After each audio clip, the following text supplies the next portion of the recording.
This is the part of Japan that just feels like America. Okinawa, Japan's southernmost prefecture, made up of about 700 islands, and it's even closer to Taiwan and the Philippines than to mainland Japan. For centuries, Okinawa was a Ryukyu kingdom with its own government, language, and culture. And after World War II, it was under US administration until 1972. Even today, although Okinawa makes up just 0.6% of Japan's land, around 70% of US military bases in Japan are located here. That's why it has a very different history and culture from the rest of Japan. So what is Okinawa and what does it mean to the people who live here? Today I'm meeting a local friend Aya to find out. Okay, let's go.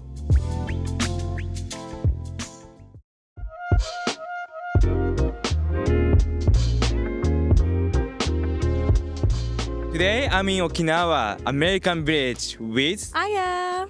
I am half Okinawan, half American, born and raised in Virginia. You grew up in the States, but coming back to Okinawa like quite often. Yes, I grew up coming here over summer break, and then for school I would go back home to Virginia. And then about 6 years ago, I never went back home. So I've just been here ever since. Yeah, I mean like it's been my 5th time. I came here 2 years ago. I forgot how beautiful Okinawa is. Yeah, it still feels like summer, and we're in November now, so... We're gonna walk around this area to see what American culture influenced Okinawa. So now we are in American village. It's very popular for Japanese tourists who want to experience, like they are like going abroad, but at the same time still Okinawa. Yeah, it's definitely a staple of Okinawa for tourists to come here, I feel like. I think it does a good job at doing the fusion of American culture and blending the two cultures together. Okinawa is actually used to be America, right? My mom remembers when they converted back to Japanese yen from, I think she was maybe like 4 or 5 years old, but she has some vague memories about that. So yeah, it used to be under US military rule, so they were even driving on the other side of the road. I've seen the video as well, Yeah. Would you say that Japanese locals have connection or interaction with American military people on a daily basis or not really? I definitely think that there is plenty of opportunity to, and it's really easy to kind of fall into those communities, but it's also easy to kind of stay in your own community if you wanted to stay more localized, I feel like. But being that there are a ton of Americans here, if you wanted to, let's say, learn English or get a job on base, I know a lot of locals do that. Japanese people in Okinawa be willing to learn English more, or like, what do you think? Yeah, so I mean, I get people from back home asking me if they need to learn any Japanese before coming here, and I always tell them majority of the store workers and staff that you might enter in like shopping centers or restaurants will most likely speak English. So you don't really need Japanese to live here, I would say. By the way, that's my favorite steakhouse. In Kokusai-dori as well, right? There's one in Kokusai-dori, they're everywhere. Pork is really famous here in Okinawa. Pork is big. Agu buta. What else? And taco rice. Taco rice, spam, and Okinawa soba always has pork in it. And burger and ice cream. Like, yeah, I think it's kind of mixed with American food as well at the same time, yeah. I would think so. So I remember growing up when none of this was here. So you've been seeing Okinawa past 20 years, let's say, right? Yeah. How has it changed? Before, my mom did a really good job at keeping like a solely like Okinawan experience growing up here. So in terms of like the cultural differences from 20 years ago to now, I don't think I'd be able to say. But in terms of like the infrastructure and the rebuilding, it's changed a lot. Do you think tourism in Okinawa has been growing?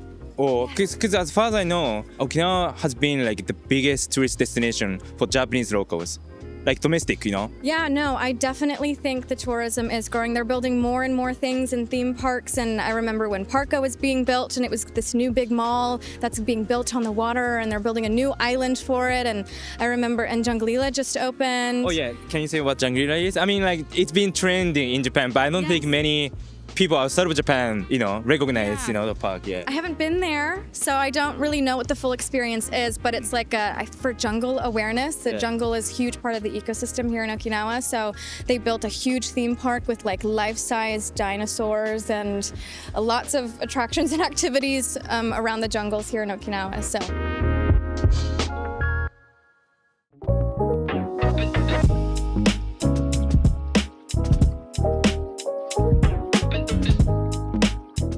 You do tour guide in Okinawa, right? What people should do when they come here? It doesn't make sense to come to Okinawa and not go to American Village. I wouldn't spend all of your time, like an entire day for an American Village. Definitely go see a lot of the nature points of Okinawa. Go to beaches that are outside of Sunset Beach or Araha Beach. Like definitely go see some of the more local beaches, secluded beaches, maybe out other islands. I think that will be the most local experience is another island in Okinawa, yeah. When my foreign friends always ask me, like where's the best beach in Japan? And I usually say Okinawa, right? But the thing is, I think Okinawa is not just the island that has good beaches, I think it's more than that. I think it's culturally, I think it's more deep, right? Because Okinawa used to be Ryukyu Islands, and it was not Japan technically. It has its own culture, it has its own tradition as well. I think it's very important for tourists to come here. Yeah, I think just getting a more local experience in Okinawa is definitely will make the most of the trip here. Don't dedicate all your time to the Chirayumi or American Village or Kokusai Dori. All of those things are fun. If you have time, definitely go. But I would say, yeah, museums and the jungle and experiencing the ocean here. In this video, I discover what Okinawa really is. I always enjoy shooting videos outside of Tokyo because I'm also the one who learns about many sides of Japan. Now I'm back in Tokyo, but I noticed one thing. There are so many visitors right now, which makes sense. Spring is one of the best times to visit Japan, especially for cherry blossom. And if you want to make the most of your trip, knowing a little Japanese really help.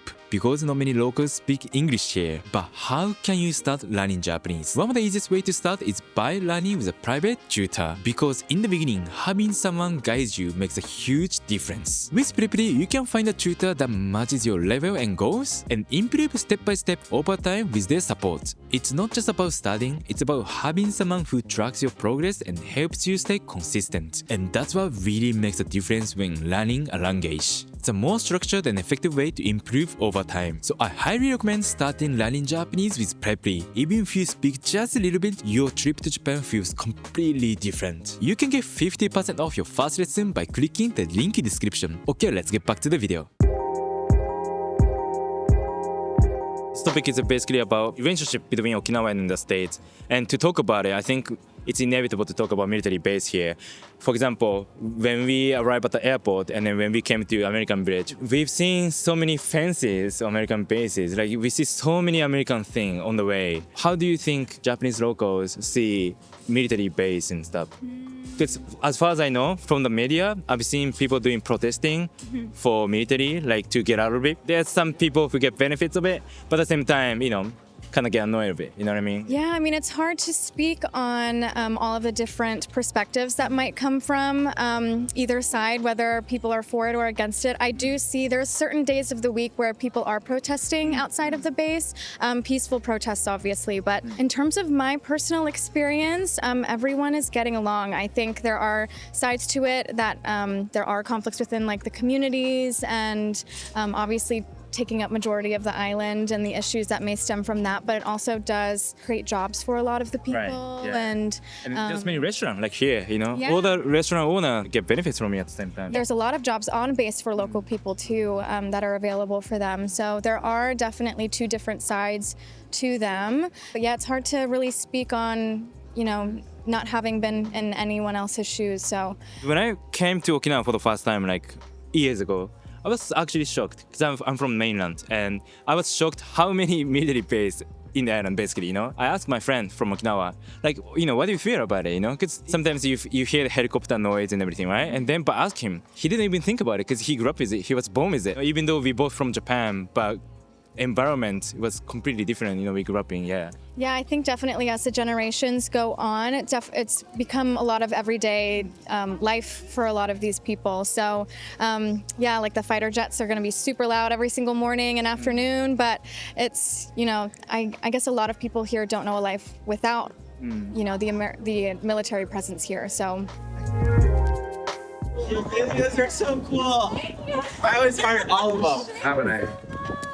Lifestyle difference between Okinawa and mainland Japan. For example, let's say Tokyo and Okinawa. One thing I noticed is Okinawa jikan, which means Okinawan time, which means no punctual, I guess. I don't know. Uchina time, yeah, island time pretty much. Everyone's taking their time and not too many worries and all of that. So yeah, So everyone's life is slow. it's chill. Yeah. I made a video about Okinawa previously, and it's about longevity. And I think that's also big topic in Okinawa because it's balloon zone. It's one of the balloon zone, right? What's interesting is that Okinawa has the lowest income average in Japan out of 47 prefecture. Yet it's the highest longevity in Japan. I find it very, very interesting, you know? Having money doesn't automatically mean living longer. Yeah, so I mean, I think a lot of people that do take an interest into blue zones and stuff like that might automatically turn their attention to the food. I've been thinking about it a lot recently actually, but I don't think that's necessarily true either because a lot of Okinawan food nowadays are like fried and like Burger. heavier things. Yeah. So I think the thing about it is the community. Okinawa Island is so small, and I think their take on really tight-knit communities, I feel like is probably one of the bigger keys to longevity. You don't need much. Moai?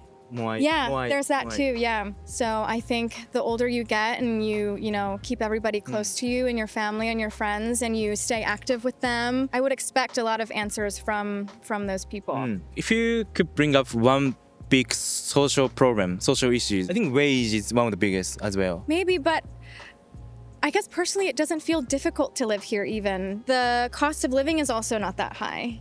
So I think it balances out in a way. There's a lot of things that you can do here for free. You can find things that balance it out. Even if the income is pretty low, it doesn't feel like I'm struggling. Okinawa has its own language, right? It's called Uchinaguchi. Uchinaguchi. It's actually not the dialect, it's actually the language, right? It used to be I think original it's language. considered a dialect. Because it used to be a kingdom before Okinawa joined Japan. And now some people still speak. What's your grandparents speak? Yeah. Do they- So the older generation, a lot of them speak Uchinaguchi, and I think it's a sort of a dying dialect now. I would love to learn it. But I know I've met a couple of younger people that do speak it and understand it. So Do your grandparents also speak like normal Japanese or?